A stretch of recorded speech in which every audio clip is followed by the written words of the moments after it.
ભારતના સંવિધાનના ઘડવૈયા એવા ભારત રત્ન ડોક્ટર બાબા સાહેબ આંબેડકરજીએ વડોદરાના સયાજીબાગ ખાતે વડના વૃક્ષ નીચે સમાજમાં ચાલતી અસ્પૃશ્યતાને દૂર કરવાનો સંકલ્પ લીધો હતો।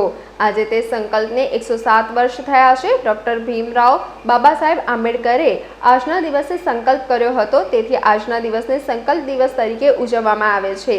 આજે સયાજીબાગ સ્થિત સંકલ્પ ભૂમિ ખાતે દેશના ખૂણે ખૂણેથી બાબા સાહેબના અનુયાયીઓ આવે છે। આજે આ સંકલ્પ દિવસ નિમિત્તે વડોદરા મહાનગરપાલિકા દ્વારા સંકલ્પ ભૂમિ ખાતે પુષ્પાંજલિ અર્પણ કરી હતી।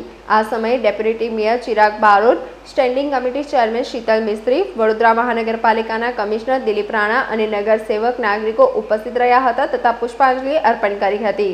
બાબા સાહેબ આંબેડકરના જીવનમાં ચાર ભૂમિનું વિશેષ મહત્વ, ખાસ કરીને એમની જન્મભૂમિ महू, त्यारबाद नागपुर, मुंबई, दादरा અને વડોદરા।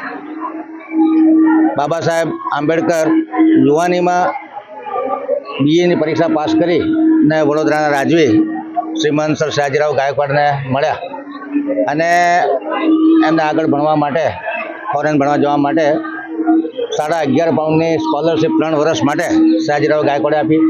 સાથે કન્ડિશન કરી કે આ સ્કોલરશિપ આપતા ભણ્યા બાદ વડોદરા શહેરને 10 વર્ષની સેવા આપવાની રહેશે। ભણતર પૂરું થયા બાદ બાબા સાહેબ આંબેડકરે વડોદરા શહેરમાં પોતાની નોકરી ચાલુ કરી। ઊંચા હોદ્દા પર નોકરી કરતા, પરંતુ પોતે મહાર જાતિના હોવાથી અસ્પૃશ્યતા અને તમામ જે સમાજમાં ફૂટ હતી એના લીધે એમને સમાજના તિરસ્કારનો સામનો કરવો પડતો હતો। સર્વન્ટો પણ એમના મેજ ઉપર ફાઇલ હાથમાં આપવાના બદલે ફેંકીને જતા રહેતા હતા।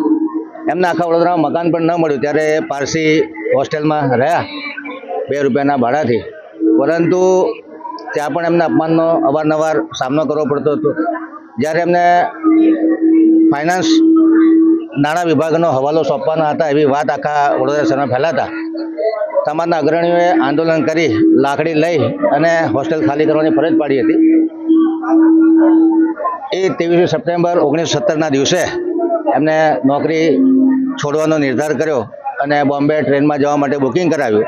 ટ્રેન 4-5 કલાક મોડી હતી, ત્યારે એમને 160 વર્ષ જૂનું ઝાડ અત્યારે જે આપણે સંકલ્પ ભૂમિ ખાતે જોઈ રહ્યા છે એ ઝાડ નીચે બેસી અને મનન ચિંતન કર્યું કે અંગ્રેજો ભારતમાં રાજ એટલા માટે કરે છે કારણ કે આપણા સમાજમાં ફૂટ છે। હું આટલો ભણેલો ગણો છતાં મારે જે અસ્પૃશ્યતાનો અને અસમાનતાનો સામનો કરવો પડે છે, ત્યારે હું મારા કરોડો દેશવાસીઓ કે જે મહાર સમાજના છે એમનો ઉદ્ધાર કરીશ અને અંગ્રેજોને અહીંયાથી ભગાડીને જંપીશ।